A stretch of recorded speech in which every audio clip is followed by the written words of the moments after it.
ഇന്ന് നമ്മൾ പറയാൻ പോകുന്നത് 10,000 രൂപയ്ക്ക് താഴെ മേടിക്കാൻ പറ്റിയിട്ടുള്ള വളരെ നല്ലൊരു ഫോണിനെ കുറിച്ചിട്ടാണ്. ഈ ഒരു ഫോൺ പുതുതായിട്ട് ലോഞ്ച് ചെയ്ത ഫോണൊന്നുമല്ല, കുറച്ച് മുമ്പ് റിലീസായിട്ടുള്ള ഫോണാണ്. ഈ ഒരു ഫോൺ 14,000 രൂപ പ്രൈസ് റേഞ്ചിലായിരുന്നു അനൗൺസ് ചെയ്തിരുന്നത്. പക്ഷേ ഇപ്പോൾ ഫോണിൻ്റെ വില കുറഞ്ഞിട്ട് 9,999 രൂപയായിട്ടുണ്ട്. അപ്പോൾ ഇന്ന് നമ്മൾ നോക്കാൻ പോകുന്നത് Realme 3 Proയുടെ വിശേഷങ്ങളാണ്. അതിനു മുമ്പ് ഇതുപോലുള്ള വീഡിയോസ് ഇനിയും കാണാൻ താല്പര്യമുണ്ടെന്നുണ്ടെങ്കിൽ ഈ ഒരു ചാനൽ സബ്സ്ക്രൈബ് ചെയ്യാവുന്നതാണ്. പിന്നെ അടുത്തൊരു 4 ബെല്ലൈക്കണും കൂടി എനേബിൾ ചെയ്ത് വെച്ചാൽ ഞാൻ വീഡിയോസ് അപ്ലോഡ് ചെയ്യുമ്പോൾ തന്നെ നിങ്ങൾക്ക് അതിൻ്റെ നോട്ടിഫിക്കേഷൻ ലഭിക്കുന്നതായിരിക്കും. Realme 3 Pro വരുന്നത് 6.3 ഇഞ്ചിൻ്റെ ഫുൾ HD+ ഡിസ്പ്ലേയുമായിട്ടാണ്. 19.5:9 എന്നുള്ള ആസ്പെക്ട് റേഷ്യോയിലാണ് ഈ ഫോൺ വരുന്നത്. ഈ ഫോണിൽ നമുക്കൊരു നോച്ച് ലഭിക്കുന്നുണ്ട്. വാട്ടർ ഡ്രോപ്പ് നോച്ച് ഡിസൈനിൽ വരുന്ന ഒരു നോച്ചാണ് കൊടുത്തിരിക്കുന്നത്. പിന്നെ ഏകദേശം 90.8% സ്ക്രീൻ ടു ബോഡി റേഷ്യോ ഈ ഫോണിൽ നമുക്ക് ലഭിക്കുന്നുണ്ട്. പിന്നെ ഫ്രണ്ടിൽ നമുക്ക് ഗൊറില്ല ഗ്ലാസ് 5ൻ്റെ പ്രൊട്ടക്ഷൻ ലഭിക്കുന്നുണ്ട്. ഫോണിൻ്റെ ബാക്ക് കവറിനെ പറ്റി പറയുകയാണെങ്കിൽ പ്ലാസ്റ്റിക് ബാക്ക് ബോഡിയുമായിട്ടാണ് ഈ ഫോൺ വരുന്നത്. എന്നാലും ഗ്രേഡിയൻ കളർ ഫിനിഷും അതുപോലെ തന്നെ എസ്കേവ് പാറ്റേണൊക്കെ കൊടുത്തിട്ടുണ്ട്. അപ്പോൾ 10,000 രൂപ പ്രൈസ് റേഞ്ചിൽ അത്യാവശ്യം സ്റ്റൈലിഷ് ആയിട്ടുള്ള ഒരു ഡിസൈനുമായിട്ട് തന്നെയാണ് Realme 3 Pro വരുന്നത്. പിന്നെ ഫ്രണ്ടിൽ നമുക്ക് നല്ലൊരു ഡിസ്പ്ലേയും ഗൊറില്ല ഗ്ലാസ് 5ൻ്റെ പ്രൊട്ടക്ഷനും ലഭിക്കുന്നുണ്ട്. പെർഫോമൻസിനെ പറ്റി പറയുകയാണെങ്കിൽ സ്നാപ്ഡ്രാഗൺ 710 എന്നുള്ള പ്രോസസ്സറുമായിട്ടാണ് ഈ ഫോൺ വരുന്നത്.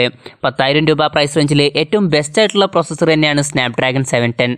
അപ്പോൾ നിങ്ങൾക്ക് 10,000 രൂപ പ്രൈസ് റേഞ്ചിൽ ഏറ്റവും ബെസ്റ്റ് ആയിട്ടുള്ള പെർഫോമൻസ് ആണ് വേണ്ടതെന്നുണ്ടെങ്കിൽ നിങ്ങൾക്ക് തീർച്ചയായിട്ടും Realme 3 Pro സെലക്ട് ചെയ്യാവുന്നതാണ്. പിന്നെ റെഡ്മിയുടെ പുതിയ ലോഞ്ച് ചെയ്തിട്ടുള്ള Redmi Note 8 എന്നുള്ള ഫോണിൽ ഉപയോഗിച്ചിട്ടുള്ള സ്നാപ്ഡ്രാഗൺ 665 എന്നുള്ള പ്രോസസ്സറിനേക്കാളൊക്കെ ബെറ്റർ ആയിട്ടുള്ള പ്രോസസ്സറാണ് സ്നാപ്ഡ്രാഗൺ 710 എന്നുള്ളത്. അതുമാത്രമല്ല 10,000 രൂപയ്ക്ക് നമുക്ക് 4 GB റാം ലഭിക്കുന്നുണ്ട്. പിന്നെ 64 GB ഇന്റേണൽ ലഭിക്കുന്നുണ്ട്.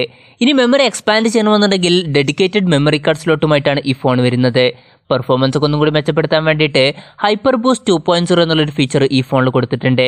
പിന്നെ ആൻഡ്രോയിഡ് 9 ബേസ് ചെയ്തിട്ടുള്ള കളർ OS സോഫ്റ്റ്വെയറുമായിട്ടാണ് ഈ ഫോൺ വരുന്നത്. ഈ ഫോൺ ആൻഡ്രോയിഡ് 10 ബീറ്റ പ്രോഗ്രാമിൻ്റെ ഭാഗമായിരുന്നു. അതുകൊണ്ട് തന്നെ ആൻഡ്രോയിഡ് 10 അപ്ഡേറ്റ് ഈ ഫോണിൽ നമുക്ക് ഉടനെ തന്നെ ലഭിക്കുന്നതായിരിക്കും. ക്യാമറയെ പറ്റി പറയുകയാണെങ്കിൽ പിന്നിൽ നമുക്ക് ഒരു ഡ്യുവൽ ക്യാമറ സെറ്റപ്പാണ് ലഭിക്കുന്നത്. 16 മെഗാ പിക്സലിൻ്റെ f1.7 അപ്പേഴ്സിൽ വരുന്ന ഒരു മെയിൻ സെൻസറാണ് വരുന്നത്. സോണി IMX519 സെൻസറാണ് ഉപയോഗിച്ചിരിക്കുന്നത്. പിന്നെ 5 മെഗാ പിക്സലിൻ്റെ f2.4 അപ്പേഴ്സിൽ വരുന്ന ഒരു ഡെപ്ത് സെൻസറും വരുന്നുണ്ട്. ബാക്ക് ക്യാമറയിൽ നമുക്ക് 4K വീഡിയോ റെക്കോർഡിംഗ് സപ്പോർട്ട് ചെയ്യുന്നുണ്ട്. പിന്നെ സ്റ്റെബിലൈസേഷന് വേണ്ടിയിട്ട് EASും കൊടുത്തിട്ടുണ്ട്. പിന്നെ ബാക്ക് ക്യാമറ വെച്ചിട്ട് നമുക്ക് 64 മെഗാ പിക്സൽ ഫോട്ടോസ് എടുക്കാൻ കഴിയുന്നതായിരിക്കും. ലോ ലൈറ്റ് പെർഫോമൻസ് ഒന്നും കൂടി മെച്ചപ്പെടുത്താൻ വേണ്ടിയിട്ട് സൂപ്പർ നൈറ്റ് സ്കേപ്പ് എന്നുള്ളൊരു ഫീച്ചർ കൊടുത്തിട്ടുണ്ട്. ഒന്നും കൂടി ബൂസ്റ്റ് ചെയ്തിട്ടുള്ള കളറുമായിട്ട് വരുന്ന ഫോട്ടോസ് ഒക്കെ ലഭിക്കാൻ വേണ്ടിയിട്ട് ക്രോമ ബൂസ്റ്റ് എന്നുള്ള ഫീച്ചർ ഈ ഫോണിൽ കൊടുത്തിട്ടുണ്ട്. പിന്നെ 916 FPS slow motion video recording support ചെയ്യുന്നുണ്ട്. ഫ്രണ്ടിൽ നമുക്ക് 25 മെഗാ പിക്സലിൻ്റെ f2.0 അപ്പേഴ്സിൽ വരുന്ന സെൽഫി ക്യാമറയാണ് ലഭിക്കുന്നത്. ഇതിൽ പിക്സൽ ബിന്നിംഗ് പോലുള്ള ടെക്നോളജി ഒക്കെ യൂസ് ചെയ്തിട്ടുണ്ട്. നല്ലൊരു ക്യാമറ പെർഫോമൻസ് ഈ ഫോണിൽ നമുക്ക് ലഭിക്കുന്നതായിരിക്കും. Redmi Note 7 Pro പോലുള്ള ഫോണുകളുടെയൊക്കെ റേഞ്ചിൽ വരുന്ന ഒരു ക്യാമറ പെർഫോമൻസ് ആയിരിക്കും ഈ ഫോണിൽ നമുക്ക് ലഭിക്കുക. പിന്നെ ബാറ്ററിയെ പറ്റി പറയുകയാണെങ്കിൽ ഈ ഫോണിൽ നമുക്ക് 4045 mAh ബാറ്ററിയാണ് ലഭിക്കുന്നത്. പിന്നെ എടുത്തു പറയേണ്ട കാര്യമെന്ന് പറയുന്നത് ഈ ഫോണിൽ 20 വാട്ടിൻ്റെ വൂക്ക് ഫാസ്റ്റ് ചാർജിങ് സപ്പോർട്ട് ചെയ്യുന്നുണ്ട്. പിന്നെ ബോക്സിൽ തന്നെ നമുക്ക് 20 വാട്ടിൻ്റെ ഫാസ്റ്റ് ചാർജറും ലഭിക്കുന്നുണ്ട്. മൈക്രോ USB ചാർജിംഗ് പോർട്ടുമായിട്ടാണ് ഈ ഫോൺ വരുന്നത്. പിന്നെ ഈ ഫോണിൻ്റെ വിലയെ പറ്റി പറയുകയാണെങ്കിൽ ഫ്ലിപ്കാർട്ടിൽ ഇപ്പോൾ ഓഫർ നടക്കുന്നുണ്ട്. അപ്പോൾ ഈ ഫോൺ നമുക്കിപ്പോൾ 9,999 രൂപയ്ക്ക് ലഭിക്കുന്നുണ്ട്.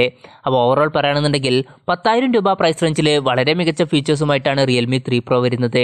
അപ്പോൾ 10,000 രൂപയ്ക്ക് നിങ്ങൾക്ക് ബെസ്റ്റ് ആയിട്ടുള്ള ഒരു പെർഫോമൻസ് ആണ് വേണ്ടതെന്നുണ്ടെങ്കിൽ ഈ ഒരു ഫോൺ തീർച്ചയായിട്ടും സെലക്ട് ചെയ്യാം. അതുമാത്രമല്ല 10,000 രൂപയ്ക്ക് നമുക്ക് 20 വാട്ടിൻ്റെ ഫാസ്റ്റ് ചാർജിങ് സപ്പോർട്ട് ചെയ്യുന്ന ഒരു ബാറ്ററി ലഭിക്കുന്നുണ്ട്. പിന്നെ അത്യാവശ്യം നല്ലൊരു ക്യാമറ ലഭിക്കുന്നുണ്ട്.